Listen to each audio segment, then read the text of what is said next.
All right, wonderful film. So for you, there's really two parts to Gretalee's character. How do you go about crafting both sides of her character?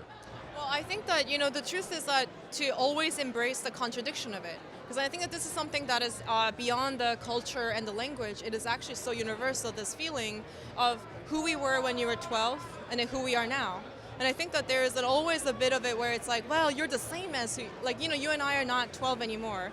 But there is a part of us that is still 12, right? And I'm sure people who knew us when we were 12, like maybe our parents, whoever, when they see us, sometimes they're like, I still remember you when you were 12. So in that way, there are people and places and time in your life that still holds and takes care of the part of you that forever.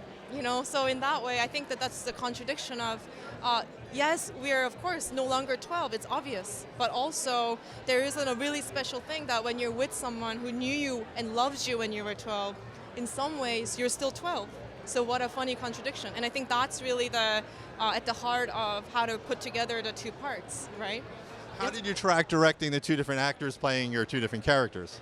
Well, so you mean The children and then the adults. Yes, of course. Well, I think part of it is what's amazing is when the children were being cast, we did a chemistry read, and then the grown-ups, they watched the chemistry read video.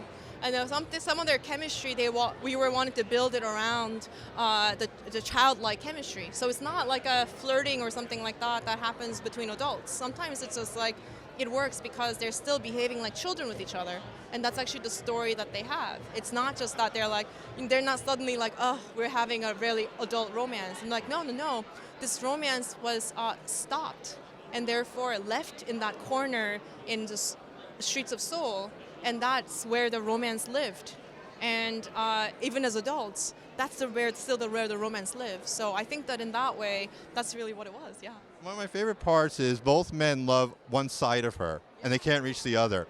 How important was for you also not to make the men villains? They're not really rivals. They actually would like each other. How important for you not to make one a villain? You just want to keep it that they both shared a love of her, but they couldn't, reconcile fully. But I think that that's what's true about it. I think you're absolutely right. They know, and therefore love different parts of her. So I would talk about it sometimes as both men have a key to this woman that the other guy doesn't have.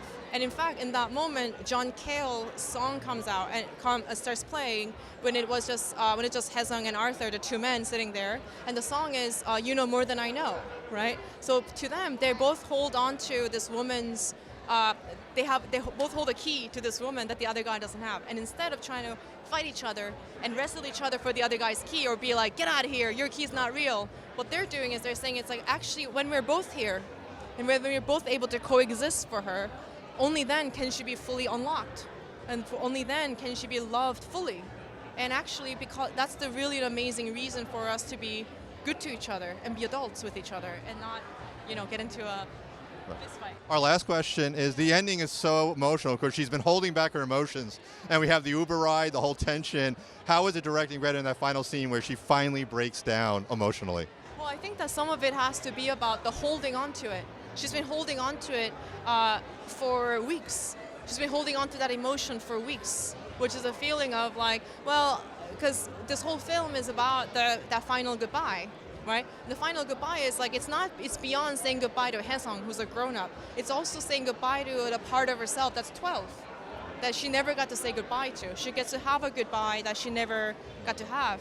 So because of that, this is something that Greta and I are working on for so long, that when it comes to the crying, she's been holding back for weeks and weeks and weeks. It's like, it's very painful. And then I think that when she finally has permission, it was perfect. So to me, that was something where it was like watching somebody completely blossom in this other way. After watching her blossom for weeks as this character, you're watching the character that she is playing open up.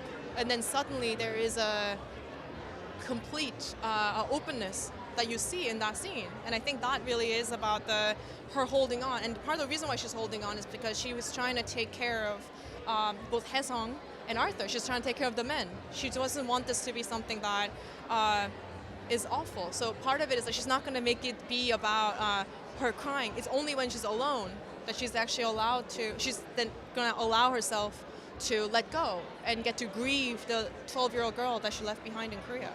Yeah. Well,